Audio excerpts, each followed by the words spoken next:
Hello and again welcome back to my new video. Last ভিডিওতে তোমরা দেখেছো আমরা বিরিয়ানি বানানোর জন্য সমস্ত প্রিপারেশন নিচ্ছিলাম। সব কিছু মোটামুটি প্রিপারেশন নিয়ে নেওয়ার পরে এবার হবে ফাইনাল স্টেপ, মানে বিরিয়ানি দমে বসানোর জন্য যা যা করার হয়।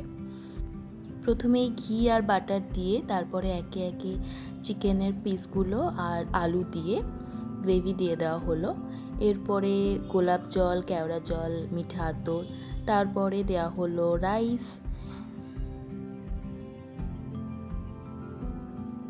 এরপরে সব সেম জিনিসই ঘুরিয়ে ফিরিয়ে আবার একে একে দিয়ে দেওয়া হবে।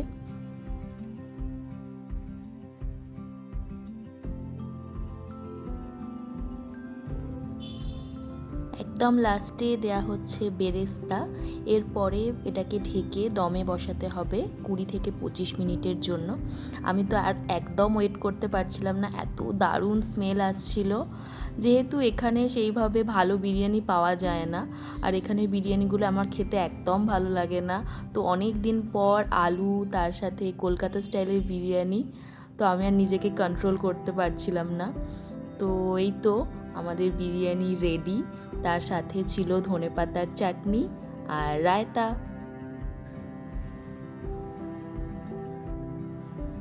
তো বিরিয়ানি খাওয়ার পর আমরা এখানে বসে বসে আইসক্রিম খাচ্ছিলাম। So that's all for today. দেখা হবে পরের একটা ভিডিওতে। Bye bye.